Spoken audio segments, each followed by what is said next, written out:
Hi, I'm Benjamin Bernstein with AstroShaman.com, and my question today is, will the Aquarian Age happen in this dimension or the next one? My thinking has been evolving on this topic, and I thought I would just share my thoughts. I'm not claiming to have the final answer, but I'd like to share my evolving thought with you here. A lot of people feel that we're headed toward a more paradisical existence on Earth, that all of mankind will evolve to become more loving, more open-hearted, more beautiful, peaceful, cooperative with other humans, with nature, all that kind of wonderful stuff.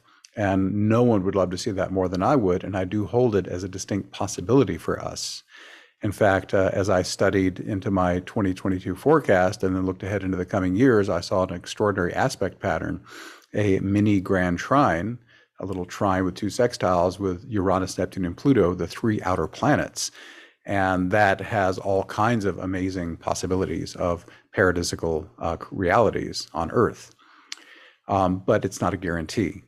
So one of the possibilities that is up for us is if we all wake up enough, or if enough of us wake up enough, that it'll create sort of a tipping point, a sea change, and then this wave of unconditional love and light and harmony will spread over the planet, and we will have the Aquarian Age that has been, hoped for many years. So one possibility is we will have paradise on Earth, and humanity will evolve to become a much more peaceful species. There's a second possibility, and this is the one that's spoken to by the Law of One channeled material. If you want more on that, go to lawofone.info.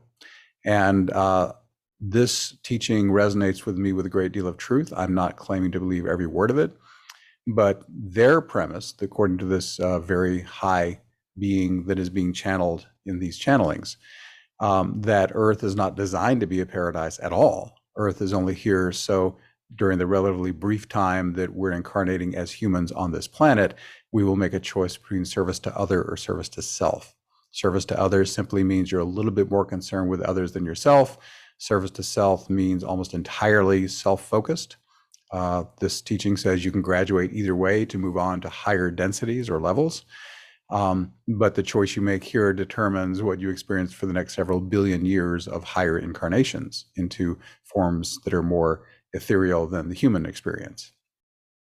Now, I'm all about the service to other path, and I've yet to become aware of anyone who's drawn to my work who isn't also on that path. Someone who's on service to self would be drawn elsewhere.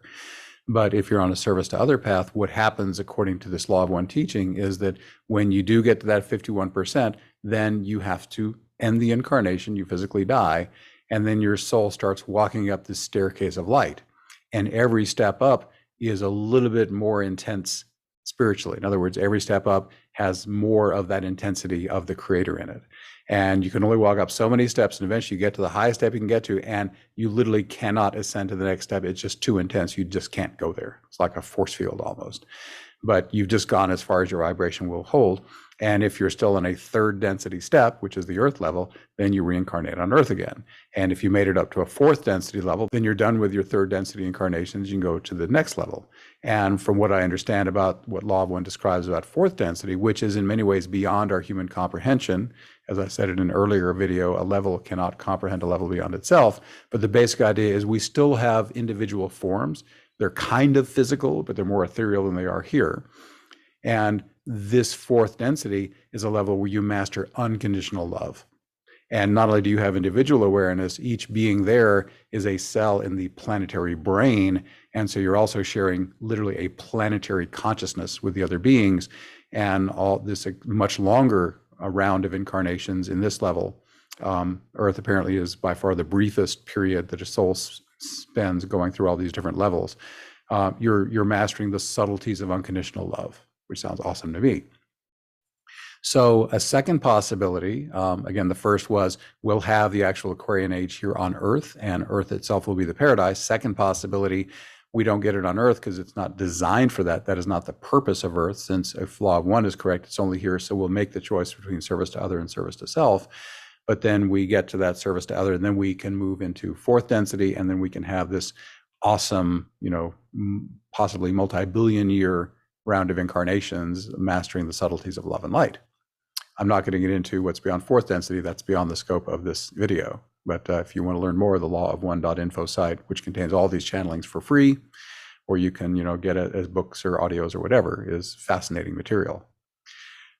So that's another possibility. And then for a while I was thinking, well, it's one or the other. And then I'm totally into the DC multiverse. I'm sorry, not DC, the Marvel multiverse. I've seen all the movies and I love their, shows and movies and all that stuff. So they're now getting into the whole multiverse thing where, oh my God, many universes at the same time. And even the DC movies are getting into that too. It's like, okay, why is this whole multiverse thing going so mainstream now? Maybe it's time for us to pay more attention. So here's a third possibility.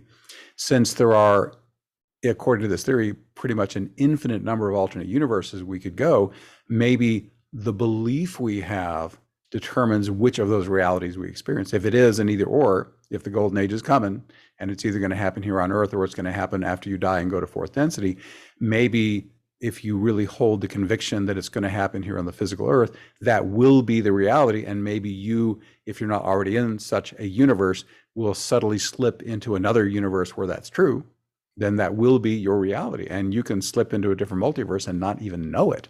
It can be such a subtle shift, apparently, that it all feels the same to you, but something shifted that made a new reality possible. If you are believing, well, it's not going to happen in this incarnation, but it will happen after I move up to fourth density, then if you're not already in such a universe, you'll subtly slip into that universe where it's true, and that will be true for you. So maybe it's a both and. Many years ago, I started favoring both and solutions generally over either or ones. Now, I'm not saying there aren't sometimes just an either or thing and it is just one or the other, but maybe this is a both and scenario. And the bottom line, and what I love about it, is that which of these theories is true, or if none of them are true and it's something totally different, to me, it doesn't make a whit of difference in what I'm doing, because as far as I can think, the same approach gets you into the best possible situation, whatever the reality is. As long as you are, if you're on the path of awakening, which I'm assuming if you're watching this.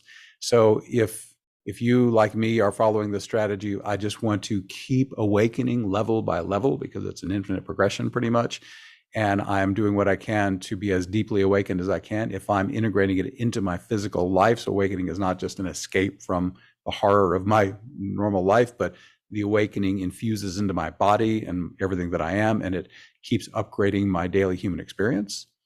And if I then am, as inspired by my inner guidance, am serving others out of that deeper awakened state, because the more awake you are, the more effectively you can serve. If you're on that cycle of constant self-improvement, self-awakening, self-healing, leading to greater service potential, whether the golden age is coming here in this 3D Earth or on the next level or whatever, to me, that's a good strategy to get there, because either you're going to help create the tipping point that humanity needs to get to, because if the first theory is right and it's going to happen here on Earth, then once enough people awaken and the vibration of the whole planet rises accordingly, it will get to that magical line where, okay, now the tidal wave of awakening goes and everybody wakes up. Or if not, then I will get to the point where I can graduate and move into the fourth density where that's available.